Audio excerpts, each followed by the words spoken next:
दोस्तों, कौन होगा इस दुनिया में जो एक पक्षी की तरह खुले आसमान में नहीं उड़ना चाहता, जो इस सावन के महीने की बारिश से मिलने वाली ठंडक का एहसास नहीं करना चाहता, जो बारिश में भीगी माटी की सौंधी खुशबू का एहसास करके अपने सारे दुख और तनाव भुलाकर एक बच्चे की तरह खुले मैदान में इंद्रधनुष और तितलियों का पीछा नहीं करना चाहता। लेकिन आजकल हो ये गया है कि हम सबका जीवन तनावग्रस्त होता जा रहा है, जिसकी वजह से जो कुदरत की खूबसूरती है, कुदरत का करिश्मा है, जो प्रभु शिव की शक्ति से संचालित है, उसके प्रति हम उदासीन हो चुके हैं, उसे हम भूल चुके हैं, नज़रअंदाज कर चुके हैं।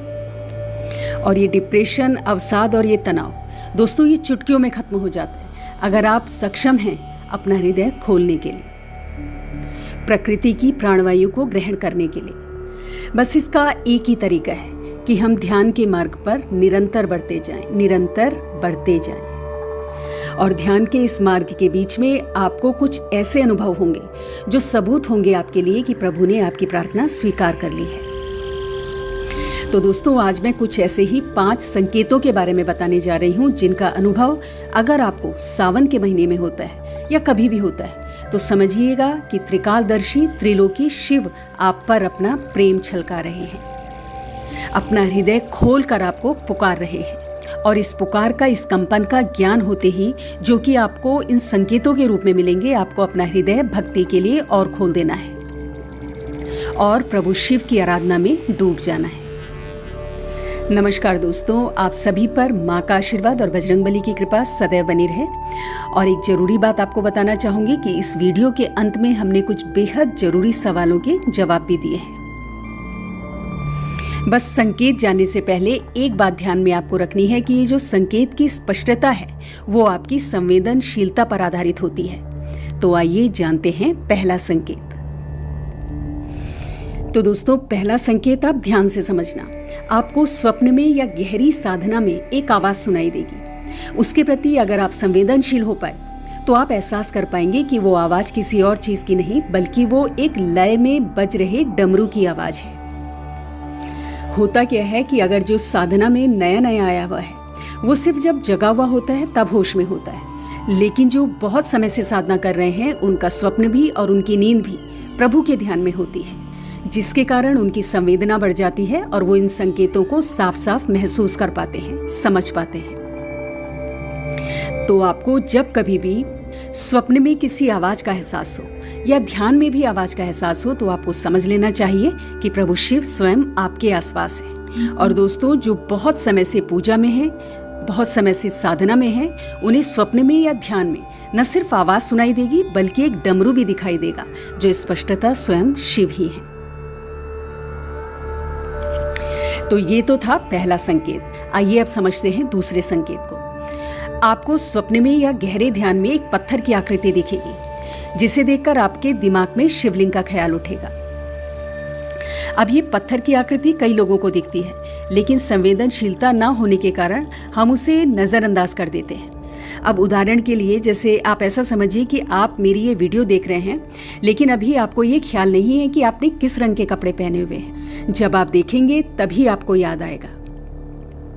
तो भक्ति करते करते आपकी संवेदनशीलता बढ़ेगी और आप समझ पाएंगे कि वो पत्थर की आकृति शिवलिंग है। और जैसे जैसे आपकी समझ बढ़ेगी वो पत्थर की आकृति हर गुजरते पल के साथ स्पष्ट और स्पष्ट होती जाएगी और शिवलिंग का रूप ले लेगी।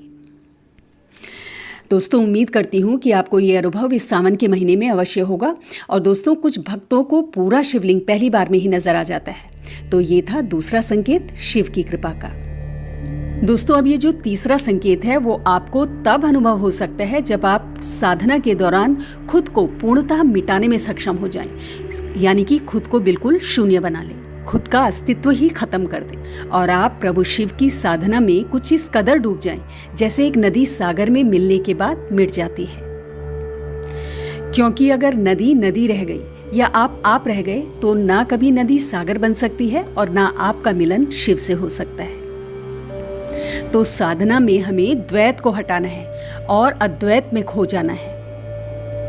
और ये संकेत है आपको रुद्राक्ष या रुद्राक्ष की माला का स्वप्न में नजर आना। ये आपके लिए निमंत्रण होगा स्वयं भोलेनाथ का कि आप खुद को भुलाकर उनमें डूब जाएं, उनकी साधना में लीन हो जाएं।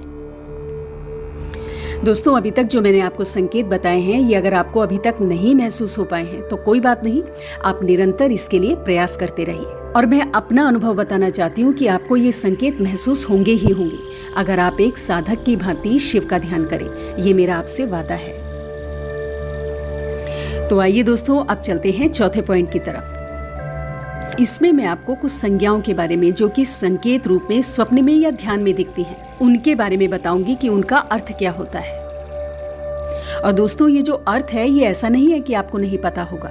हर संज्ञा का अर्थ आपके भीतर ही छुपा हुआ होता है, बस उस अवचेतन मन में छुपा हुआ होता है जहां तक हमारी पहुंच क्षीण हो जाती है इस स्थूल शरीर में रहते हुए, क्योंकि ये जो मैं है ना, ये हमें घेर लेता है। अब ये जो संज्ञाएं हैं, इन संज्ञाओं को आप ध्यान से स्क्रीन पर देखिए, बहुत ध्यान से देखिएगा और इन्हें समझिएगा। इसमें पहला है भस्म और दूसरा है बेलपत्र। अब ये पत्ते आपको किसी और पेड़ के भी दिख सकते हैं, लेकिन निरंतर साधना से आपकी अंतर्दृष्टि स्पष्ट होती जाएगी और आप और अच्छी तरह से इन संज्ञाओं को, इन संकेतों को समझ पाएंगे। आपको त्रिशूल दिख सकता है इसके अलावा, या त्रिशूल जैसा दिखाई देने वाला कोई भी धातु या लकड़ी का टुकड़ा आपको दिख सकता है।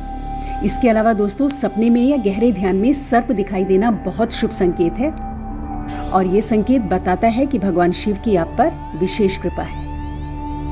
पुराणों में बताया गया है कि भगवान शिव के गले में नागों के राजा वासुकी लिपटे हुए हैं। अब जो नाग वासुकी थे वो भगवान शिव के परम भक्त थे, इसीलिए भगवान शिव ने उन्हें आभूषण की तरह गले में लिपटे रहने का वरदान दिया था और इसीलिए भगवान शिव के गले में सर्प हमेशा से ही होते हैं। इस तरह के संकेत दिखने पर शिव का ध्यान पूजन शुरू कर देना चाहिए। ये माना जाता है कि पिछले जन्म की जो भक्ति अधूरी रह गई थी, वो इस जन्म में पूरी आपको करनी चाहिए। ये सभी जो संकेत हैं दोस्तों, वो आपके आने वाले जीवन में उन्नति के प्रतीक हैं, आपके कार्यों में प्रगति के प्रतीक है और पापों के नष्ट होने की ये आपको सूचना देते हैं। और जो भी आपकी मनोकामना है, वो भोलेनाथ की कृपा से जल्द पूरे होने वाली है।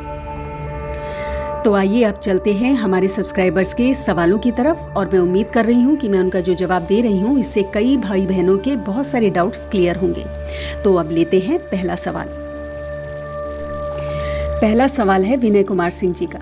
वो पूछ रहे हैं कि जब उनका बेटा नवाण मंत्र का जप करता है तो उसे तरह तरह के स्वप्न आते हैं और सिद्ध कुंजिका मंत्र के दौरान उसे अपने पीठ पीछे ठंडक महसूस होती है।